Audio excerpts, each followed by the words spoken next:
ನಮಸ್ಕಾರ, ನ್ಯೂಸ್ 11 ಕರ್ನಾಟಕಕ್ಕೆ ಸ್ವಾಗತ.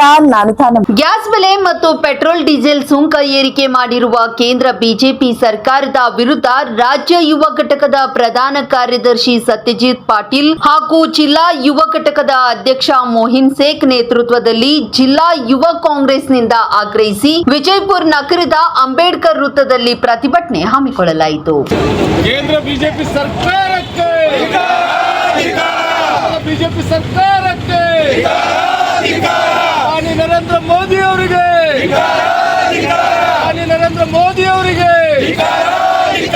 ಜನ ವಿರೋಧಿ ಕೇಂದ್ರ ಬಿಜೆಪಿ ಸರ್ಕಾರಕ್ಕೆ ಬೆಲೆ ಏರಿಸುತ್ತಿರುವ ಕೇಂದ್ರ ಬಿಜೆಪಿ ಸರ್ಕಾರಕ್ಕೆ ಜನರ ವಿರೋಧಿ ಕೇಂದ್ರ ಬಿಜೆಪಿ ಸರ್ಕಾರಕ್ಕೆ ಜನ ವಿರೋಧಿ ಪ್ರಧಾನಮಂತ್ರಿ ನರೇಂದ್ರ ಮೋದಿ ಅವರಿಗೆ ನರೇಂದ್ರ ಮೋದಿ ಅವರಿಗೆ ಬಿಜೆಪಿ ಸರ್ಕಾರಕ್ಕೆ ಕೇಂದ್ರ ಬಿಜೆಪಿ ಸರ್ಕಾರಕ್ಕೆ ಕೇಂದ್ರ ಬಿಜೆಪಿ ಸರ್ಕಾರಕ್ಕೆ ನರೇಂದ್ರ ಮೋದಿ ಅವರಿಗೆ ಕೇಂದ್ರ ಬಿಜೆಪಿ ಸರ್ಕಾರಕ್ಕೆ ಕೇಂದ್ರ ಬಿಜೆಪಿ ಸರ್ಕಾರಕ್ಕೆ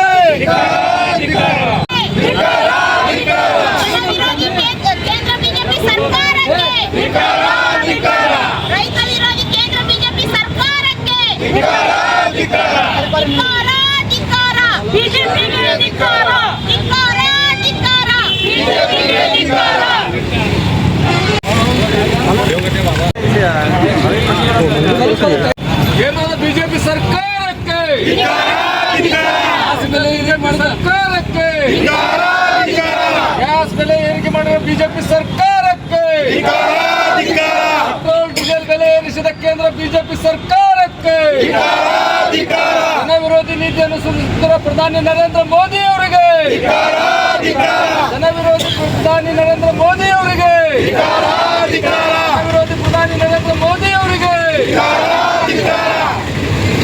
ವಿಜಯಪುರ ಇಂದು ಕೇಂದ್ರದ ಬಿಜೆಪಿ ಸರ್ಕಾರ ಪೆಟ್ರೋಲ್ ಡೀಸೆಲ್ ಹಾಗೂ ಗ್ಯಾಸ್ ಬೆಲೆ ಏರಿಕೆ ಇದಂತೂ ಸರ್ವೇ ಸಾಮಾನ್ಯವಾಗಿದೆ. ಪ್ರತಿ ಬಾರಿ ಇದನ್ನು ಏರಿಸಿ ಈಗಾಗಲೇ ತಾವೆಲ್ಲ ಕಂಡಿರುವಂತೆ ನೋಟ್ ಬ್ಯಾನ್ ಪರಿಸ್ಥಿತಿ ಮಾಡಿ ಏನು ಇವರು ಇಂದಿನ ಆರ್ಥಿಕ ಪರಿಸ್ಥಿತಿಗೆ ಕಾರಣೀಭೂತರಾಗಿದ್ದಾರೆ. ಅದೇ ರೀತಿಯಲ್ಲಿ ಇವರು 65 ರೂಪಾಯಿಯಿಂದ ಇಂದು ಪೆಟ್ರೋಲ್ ಬೆಲೆ ಡೀಸೆಲ್ ಬೆಲೆ 95 ರೂಪಾಯಿ ಆಗಿದೆ. ಅದೇ ರೀತಿಯಾಗಿ ನಮ್ಮ ಹಿಂದಿನ UPA ಸರ್ಕಾರದಲ್ಲಿ 450 ರೂಪಾಯಿ ಇರುವಂತಹ ಗ್ಯಾಸ್ ಅನ್ನು ಇಂದು 1250 ರೂಪಾಯಿಗೆ ಹೋಗಿದೆ. ಇದಕ್ಕೆ ನೇರ ಕಾರಣೀಭೂತರಾದಂತಹ ನಮ್ಮ ಕೇಂದ್ರದ ಬಿಜೆಪಿ ಸರ್ಕಾರದ ಪ್ರಧಾನಿ ನರೇಂದ್ರ ಮೋದಿ ಅವರು ಕೇಂದ್ರದ ಬಿಜೆಪಿ ಸರ್ಕಾರ ಇದನ್ನು ಖಂಡಿಸಿ ಇಂದು ಇಲ್ಲಿ ಈ ಪ್ರತಿಭಟನೆ ಗ್ಯಾಸ್ ಬೆಲೆ ಪೆಟ್ರೋಲ್ ಬೆಲೆ ಏರಿಕೆ ವಿರೋಧಿಸಿ ಇವತ್ತು ಪ್ರತಿಭಟನೆ ಕೇಂದ್ರ ಸರ್ಕಾರದ ವಿರುದ್ಧ ಪ್ರತಿಭಟನೆ ಮಾಡಾಕತ್ತೀವಿ. ಸರಿಸುಮಾರು 2014ರಿಂದ ಇನ್ನೂವರೆಗೆ ಕೇಂದ್ರ ಬಿಜೆಪಿ ಸರ್ಕಾರ ಗ್ಯಾಸ್ ಫ್ರೀಯನ್ನು ಕೊಡ್ತೀನಿ ಅಂತೇಳಿ ಸಿಲಿಂಡರ್ ಫ್ರೀಯನ್ನು ಕೊಡ್ತೀನಿ ಅಂತೇಳಿ ಸಿಲಿಂಡರ್ ಫ್ರೀ ಕೊಟ್ಟು ಪದೇ ಸಿಲಿಂಡರ್ ಏನು ಗ್ಯಾಸ್ ಬೆಲೆಯನ್ನು ಏರಿಕೆ ಮಾಡ್ತಾ ಇದೆ. ಇದು ದೇಶದ ಅಚ್ಚೆ ದಿನಲ್ಲ, ದೇಶದ ದುರ್ದೈವ ದಿನಗಳು ಇವೆಲ್ಲ. ದೇಶದ ಪ್ರಧಾನಿಗಳು ಬಡ ಜನರ ಮತ್ತು ಮಧ್ಯಮ ಜನರ ಏನು ಮಧ್ಯಮ ವರ್ಗದ ಜನರ ಸೇವೆಗಳನ್ನು ಖಾಲಿ ಮಾಡಿ ಅವರು ನಮ್ಮ ದೇಶದ ಆರ್ಥಿಕತೆಯನ್ನು ಕೆಳಮಟ್ಟಕ್ಕೆ ಹೋಗ್ತಾ ಇದ್ದಾರೆ. ಇವರು ಪ್ರಧಾನಿ ಅಲ್ಲ, ಇವರು ಒಂದು 4 ಜನಕ್ಕೆ ಇನ್ವೆಸ್ಟರ್ಸ್. ಇವರು ಅದಾನಿ ಅಂಬಾನಿ ಅಂತವ್ರಿಗೆ 4 ಜನರಿಗೆ ಇನ್ವೆಸ್ಟರ್ಸ್. ಅವ್ರು ಏನು ಹೇಳ್ತಾರೆ ಅದರ ಪ್ರಕಾರ ಇವರು ಗ್ಯಾಸ್ ಬೆಲೆ ಏರಿಸೋದು, ಪೆಟ್ರೋಲ್ ಡೀಸೆಲ್ ಬೆಲೆ ಏರಿಸೋದು, ಯಾಕಂತ ಹೇಳಿದ್ರೆ ಎಲ್ಲ ಗುತ್ತಿಗೆಗಳನ್ನು ತೊಗೊಂಡು ಅವರಿಗೆ ಕೊಟ್ಟಿದ್ದಾರೆ. ಆದ ಕಾರಣ ಇಂಥ ಪ್ರಧಾನಿಗಳು ನಮ್ಮ ದೇಶಕ್ಕೆ ಆಗಿದ್ದು ದುರ್ದೈವ. ನಮ್ಮ ದೇಶದ್ದು ನಮ್ಮ ಜನರಿಗೆ ತಿಳ್ಕೊಬೇಕಾಗಿದ್ದಂಥ ಒಂದು ವಿಷಯ, ಇಂಥ ಪ್ರಧಾನಿಗಳಿಂದ ನಮ್ಮ ಬಡ ಜನರ ಮಧ್ಯಮ ಜನರ ಏನೂ ಉಪಯೋಗ ಆಗ್ತಾಯಿಲ್ಲ. ಇವರು ಬರೇ ಪಾಯಿಂಟ್ ಡೈವರ್ಟ್ ಮಾಡ್ತಾ ಇದ್ದಾರೆ. ದೇಶದ ಜನರ ಒಂದು ತಲೆಯನ್ನು ಡೈವರ್ಟ್ ಮಾಡ್ತಾ ಇದ್ದಾರೆ.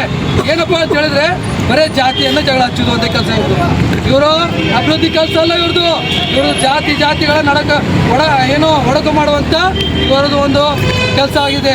ಇವರು ದೇಶದ ಪ್ರಧಾನಿ ಅಲ್ಲ, ಇವರು ಅಂಬಾನಿ ಅದಾನಿ ಮಾತ್ರ ಪ್ರಧಾನಮಂತ್ರಿ. ಇವರು ಇಂಥ ಪ್ರಧಾನಮಂತ್ರಿ ನಮಗೆ ಬೇಕಾಗಿದ್ದಾರೆ, ಬೇಕಾಗಿಲ್ಲ. ಅದಕ್ಕೋಸ್ಕರ ಮುಂದಿನ ದಿನಮಾನಗಳಲ್ಲಿ ನಮ್ಮ ದೇಶದ ಬಡ ಜನರು, ಮಧ್ಯಮ ವರ್ಗದ ಜನರು ಮತ್ತು ಯುವಕರು ತಿಳ್ಕೋಬೇಕಾದಂಥ ಒಂದು ವಿಷಯ ಇದು. ನಮ್ಗೆ ಯಾವುದು ಇನ್ನುವರೆಗೆ ಯಾವುದೇ ಒಂದು ಸರ್ಕಾರಲಿಂದ ಆಗಲಿ, ಕೇಂದ್ರ ಸರ್ಕಾರಲಿಂದ ಆಗಲಿ, ಯಾವುದೇ ಸರ್ಕಾರಲಿಂದ ಆಗಲಿ ನಮಗೇನಾಗಿದೆ ಅಂತ ಹೇಳಿದ್ರೆ ಯುವಕರಿಗೆ ಯಾವುದೇ ನೌಕರಿ ಸೌಲಭ್ಯಗಳು ಸಿಗ್ತಾ ಇಲ್ಲ. ಯಾಕಂತ ಹೇಳಿದ್ರೆ ಇದ್ದಿದ್ದ ನೌಕರಿಗಳನ್ನು ಕಿತ್ಕೊಂಡಿದ್ದಂಥ ಪ್ರಧಾನಿಯವರು ಅದಕ್ಕೋಸ್ಕರ ನಮ್ಮ ಯುವ ಮಿತ್ರರಲ್ಲಿ ಕೇಳ್ಕೊಳ್ಳೋದಂಥ ವಿಷಯ ಅಂತ ಹೇಳಿದ್ರೆ ಇಂಥ ಪ್ರಧಾನಿಗಳನ್ನು ನಾವು ಬಹಿಷ್ಕಾರ ಹಾಕಿ ಇವ್ರನ್ನ ಕಿತ್ತೊಗೆಯುವ ಮಟ್ಟ ನಾವು ಇವರ ವಿರುದ್ಧ ಪ್ರತಿಭಟನೆ ಮಾಡಬೇಕಂತೇಳಿ ತಮ್ಮಲ್ಲಿ ಕಳಕಳಿಯ ವಿನಂತಿ ಮಾಡ್ಕೊಂತ ಇವತ್ತು ಪ್ರತಿಭಟನೆಗೆ ನನಗೆ ಮಾತಾಡಲಿಕ್ಕೆ ಅವಕಾಶ ಕೊಟ್ಟ ಕೇಂದ್ರ ಬಿಜೆಪಿ ಸರ್ಕಾರಕ್ಕೆ ನರೇಂದ್ರ ಮೋದಿ ಅವರಿಗೆ ನರೇಂದ್ರ ಮೋದಿ ಅವರಿಗೆ ಈ ಪ್ರತಿಭಟನೆಯನ್ನು ಉದ್ದೇಶಿಸಿ ವಿಜಯಪುರ ಜಿಲ್ಲಾ ಕಾಂಗ್ರೆಸ್ ಸಮಿತಿಯ ಉಪಾಧ್ಯಕ್ಷರಾದಂಥ ಸನ್ಮಾನ್ಯ ಶ್ರೀ ಗಂಗಾಧರ ಸಮಾಧಿ ನಮಗೆಲ್ಲರಿಗೂ ತಿಳಿದಂತೆ ಇವತ್ತಿನ ದಿವಸ ಕೇಂದ್ರ ಸರ್ಕಾರದವ್ರು ಏನು ಗ್ಯಾಸಿನ ಬೆಲೆ ಹಾಗೂ ಪೆಟ್ರೋಲ್ ಡೀಸೆಲ್ ಬೆಲೆಯಲ್ಲಿ ಏರಿಕೆ ಮಾಡಿದ್ದಾರೋ ಅದನ್ನು ವಿರೋಧಿಸಿ ನಾವಿವತ್ತು ಯೂತ್ ಕಾಂಗ್ರೆಸ್ ಹಾಗೂ ಜಿಲ್ಲಾ ಕಾಂಗ್ರೆಸ್ ವತಿಯಿಂದ ಒಂದು ಪ್ರತಿಭಟನೆಯನ್ನು ಆಯೋಜಿಸಿದ್ದೇವೆ. ನಿಮ್ಗೆ ಗೊತ್ತಿದ್ದಂತೆ ಅಂತಾರಾಷ್ಟ್ರೀಯ ಮಾರುಕಟ್ಟೆಯಲ್ಲಿ ಕಚ್ಚಾ ತೈಲಿನ ಬೆಲೆ ಇಳಿದಿದ್ದಾಗಲೂ ಕೂಡ ಇವತ್ತು ನಮ್ಮ ದೇಶದಲ್ಲಿ ನಾವು ಪೆಟ್ರೋಲ್ಗಾಗಿರಲಿ, ಡೀಸೆಲ್ಗಾಗಿರಲಿ, ಗ್ಯಾಸ್ಗಾಗಿರಲಿ ಹೆಚ್ಚಿನ ಬೆಲೆ ಕಟ್ಬಿಟ್ಟು ಕೊಂಡ್ಕೋಬೇಕಾಗಿರ್ತಕ್ಕಂಥ ಒಂದು ಸನ್ನಿವೇಶ ನಮ್ಮ ಸಾಮಾನ್ಯ ನಾಗರಿಕರಿಗೆ ಎದುರಾಗಿದೆ. ಅದನ್ನೆಲ್ಲ ವಿರೋಧಿಸಿ ಇವತ್ತು ನಾವು ಪ್ರತಿಭಟನೆ ಮಾಡ್ಲಿಕ್ಕತ್ತೀವಿ. ಇವತ್ತು ನಮಗೆ ಅಚ್ಚೇ ದಿನ ಎದುರಾಗಿಲ್ಲ, ಏನಾದರೂ ನಮಗೆ ದೊರಕು ಬಂದಿತ್ತಪ್ಪ ಅಂದ್ರೆ ಅದು ಬುರೇ ದಿನ ದೊರಕು ಬಂದಿದೆ ಅಂತಕ್ಕಂಥ ಒಂದು ಸಂದೇಶ ಇವತ್ತು ನಾವು ಮೂಡಿಸ್ಲಿಕ್ಕೆ ಪ್ರಯತ್ನ ಮಾಡ್ಲಿಕ್ಕತ್ತೀವಿ. ನಿಮ್ಗೆ ಗೊತ್ತಿದ್ದಂತೆ ನಮ್ಮ ಕೇಂದ್ರ ಸರ್ಕಾರ ಎಲ್ಲದ್ರ ಮೇಲೆ ತೆರಿಗೆ ಹೇರ್ತೈತಿ. ಮೊದಲ ಏನು ಹಾಲಿನ ಪದಾರ್ಥಗಳ ಮೇಲೆ ಯಾವುದೇ ರೀತಿ ಟ್ಯಾಕ್ಸ್ ಇರಲಿಲ್ಲ, ತೆರಿಗೆ ಇರಲಿಲ್ಲ, ಅದಕ್ಕೂ ಟ್ಯಾಕ್ಸಬಲ್ ಮಾಡಿಬಿಟ್ರು. ಹೋಗಲಿ ಪಾಪ್ಕಾರ್ನ್, ಮೊನ್ನೆ ನಮ್ಮ ಕೇಂದ್ರದ ಹಣಕಾಸಿನ ಮಂತ್ರಿಗಳು ಅವರು ಪಾಪ್ಕಾರ್ನ್ ಮೇಲೆ ಸತೇಕ ಅದೇನಾದರೂ ಸಕ್ರೆ ಇತ್ತಪ್ಪ ಅಂದ್ರೆ ಪಾಪ್ಕಾರ್ನ್ ಮೇಲೆ ಅದಕ್ಕೂ ತೆರಿಗೆ ಹಾಕ್ತೀವಿ ಅಂತಕ್ಕಂಥ ಮಟ್ಟಕ್ಕೆ ನಮ್ಮ ಕೇಂದ್ರ ಸರ್ಕಾರದವ್ರು ನಿಂತಾರ. ಇನ್ನೊಂದು ಕೈಯಲ್ಲಿ ಯಾವುದಾದ್ರೂ ಒಂದು ರಾಜ್ಯ ಸರ್ಕಾರ, ಅದು ನಮ್ಮ ಕಾಂಗ್ರೆಸ್ ಸರ್ಕಾರ, ಬಡವರ ಪರವಾಗಿ ನಿಂತು ಅವರಿಗೆ ಆರ್ಥಿಕ ಶಕ್ತಿ ತುಂಬುವಂಥ ಕೆಲಸ, ನಮ್ಮ ಪಂಚ ಯೋಜನೆಗಳ ಮುಖಾಂತರ ಆರ್ಥಿಕ ಶಕ್ತಿ ತುಂಬುವಂಥ ಕೆಲಸ ಯಾವುದಾದ್ರೂ ಸರ್ಕಾರ ಮಾಡ್ಲಿಕ್ಕತ್ತಿತ್ತಪ್ಪ ಅಂದ್ರೆ ಅದು ಕೇವಲ ನಮ್ಮ ಕಾಂಗ್ರೆಸ್ ಸರ್ಕಾರ, ಕರ್ನಾಟಕ ಸರ್ಕಾರ ಅನ್ನೋದ್ರೊಳಗೆ ಇವತ್ತು ನನಗೆ ಭಾಳ ಹೆಮ್ಮೆ ಅನ್ನಿಸ್ಲಿಕ್ಕತ್ತೈತಿ. ಆ ನಿಟ್ಟಿನಲ್ಲಿ ನಾವು ಇವತ್ತು ಬಂದು ಪ್ರತಿಭಟನೆ ಮಾಡ್ಲಿಕ್ಕತ್ತೀವಿ. ಇವರು ಯಾವತ್ತಿನ ತನಕ ಈ ದರಗಳನ್ನು ಇಳಿಸೋದಿಲ್ವೋ ಅವತ್ತಿನ ತನಕ ನಮ್ಮ ಧ್ವನಿ ಇನ್ನೂ ಹೆಚ್ಚಿನ ರೂಪವಾಗಿ, ಇನ್ನೂ ಉಗ್ರವಾಗಿ ನಾವು ಧ್ವನಿ ಏರಿಸಿ ಪ್ರತಿಭಟನೆ ಮಾಡ್ತೀವಿ ಅಂತಕ್ಕಂಥ ಮಾತನ್ನು ತಿಳಿಸ್ಲಿಕ್ಕೆ ಬಯಸ್ಲಿಕ್ಕತ್ತೀನಿ ಈ ಸಂದರ್ಭದಾಗ. ನನ್ನ ಹೆಸರು ಸತ್ಯಜಿತ್ ಪಾಟೀಲ್ ಅಂಥೇಳಿ, ನಾನು ಯುವ ಕಾಂಗ್ರೆಸ್ಸಿನ ರಾಜ್ಯ ಪ್ರಧಾನ ಕಾರ್ಯದರ್ಶಿಯಾಗಿ ಸೇವೆ ಸಲ್ಲಿಸ್ಲಿಕ್ಕತ್ತೀನಿ. ಸರ್, ನಗರ ಶಾಸಕರು ಪುರವಾದಿ ಮೊಹಮ್ಮದ್ ಅವ್ರ ಬಗ್ಗೆ ಆಹ್ವಾನಿಕೆ ಹೇಳಿದ್ದಾರೆ. ನಿಮ್ಗೆಲ್ಲರಿಗೂ ಗೊತ್ತಿದ್ದಿದ್ದೇ ಐತಿ. ಇವತ್ತು ಇಷ್ಟೆಲ್ಲ ಬೆಲೆ ಏರಿಕೆಯನ್ನು ನಾವು ಎದುರಿಸ್ಲಿಕ್ಕತ್ತೀವಿ, ಸಮಾಜದಾಗ ಅಸ್ತವ್ಯಸ್ತ ಎದುರಿಸ್ಲಿಕ್ಕತ್ತೀವಿ. ಇವ್ರದ್ದು ಏನೇ ನಮ್ಮ BJP ಪಕ್ಷದ ಒಂದು ಉದ್ದೇಶ ಏನಾದರೂ ಇತ್ತಪ್ಪ ಅಂದರೆ ಜಾತಿಯ ಒಂದು ವಿಷಬೀಜ ಬಿತ್ತಿ ಜನರ ನಡಬರ್ಕ ಜಗಳ ಹಚ್ಚೋದು, ಸಾಮರಸ್ಯವನ್ನು ಕೆದಡಿಸುವಂಥ ಒಂದು ಕೆಲಸ ಇವತ್ತು ಮಾಡ್ಲಿಕ್ಕತ್ತಾರ. ಇವತ್ತು ನೋಡ್ರಿ, ಇಂಥದ್ರ ಬಗ್ಗೆ ಎಲ್ಲ ಧ್ವನಿ ಎತ್ತರಿ ಅಂತ ಹೇಳಿದ್ರೆ ನಮ್ಮ ವಿಜಯಪುರಿನ ಶಾಸಕರು ಕೇವಲ ನನಗೆ ರಾಜ್ಯ ಅಧ್ಯಕ್ಷರು ಮಾಡ್ರಿ, ಪಾರ್ಟಿ ಅಧ್ಯಕ್ಷರು ಮಾಡ್ರಿ, ಅಥವಾ ನನಗೆ ಮುಖ್ಯಮಂತ್ರಿ ಮಾಡ್ರಿ ಅಂತಕ್ಕಂಥ ಒಂದು ಆಸೆಯಲ್ಲಿ ಅವ್ರು ಹೊರಟು ಬಿಟ್ಟಿದ್ದಾರೆ. ಅವ್ರದ್ದೇ ಒಂದು ದಾರಿಯಲ್ಲಿ ಅವ್ರು ಹೊರಟು ಬಿಟ್ಟಿದ್ದಾರೆ.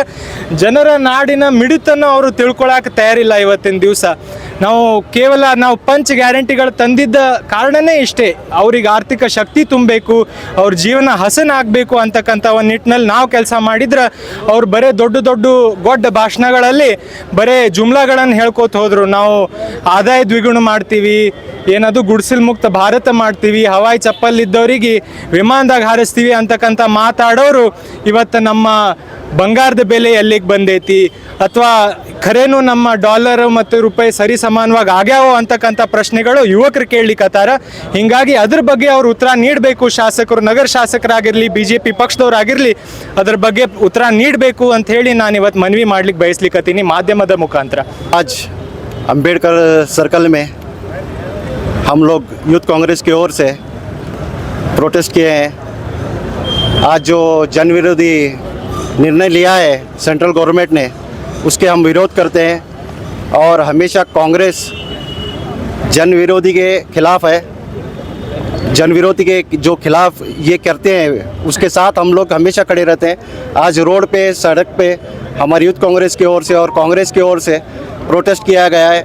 और हम जब तक ये गवर्नमेंट सुधरेगी नहीं, जो सरकार जो कंटिन्यू करती आ रही है, गैस हाइक हो, प्राइस हाइक हो, या पेट्रोल का, डीजल का जो प्राइस हाइक करती आ रही है, उसको जब तक हम वो कम नहीं करती है, जो मिडिल क्लास फैमिली को जो उसका जो वादा किया था उन्होंने, उसको वादे को पूरा नहीं करती, तब तक हम लोग ऐसे प्रोटेस्ट करते रहेंगे और जनता के साथ में कांग्रेस हमेशा साथ रहेगी। सर, जब कच्चे तेल का भाव बढ़ता है तो गैस सिलेंडर, डीजल का भाव बढ़ता है, चाहे कोई भी सरकार क्यों ना हो। हमारी कांग्रेस गवर्नमेंट जब थी, कच्चे तेल का भाव घटा है, लेकिन जब हमारी कांग्रेस गवर्नमेंट थी, जब इससे ज़्यादा कच्चे तेल का भाव ज़्यादा था इससे, तब भी हमारा यहाँ तक रेंज नहीं आया था, 80 के अंदर था। आज 100 के पार हो गया है पेट्रोल और डीजल, और 900 रुपये गैस चल रहा है। हमारे सरकार में 400 रुपये थी, तब ये लोग 5 रुपये बढ़ने पर रोड शो कर रहे थे और रोड के विरोध, हमारे कांग्रेस के खिलाफ रोड शो कर रहे थे। तो आपके कहने के मुताबिक कच्चा तेल का भाव कम हुआ है, लेकिन जब डीजल पेट्रोल का भाव कम नहीं हुआ है या वापस बढ़ गया है? नहीं, कच्चा तेल का भाव कम हुआ है, मगर ये सरकार जो है ना, अदानी और अंबानी की सरकार है। जैसे वो बोलते हैं वैसे वो प्राइस हाइक करती है। अब आगे क्या करेंगे? आगे वो कम करे तो ठीक है, वरना हम लोग पूरे देश में प्रतिभटना करेंगे, प्रोटेस्ट करेंगे। ये सरकार के हम लोग हमेशा कांग्रेस विरोध करती है। ನಿರಂತರ ಸುದ್ದಿಗಾಗಿ ನೋಡ್ತಾ ಇರಿ ನ್ಯೂಸ್ 11 ಕರ್ನಾಟಕ. ಲೈಕ್ ಮಾಡಿ, ಶೇರ್ ಮಾಡಿ, ಸಬ್ಸ್ಕ್ರೈಬ್ ಮಾಡಿ.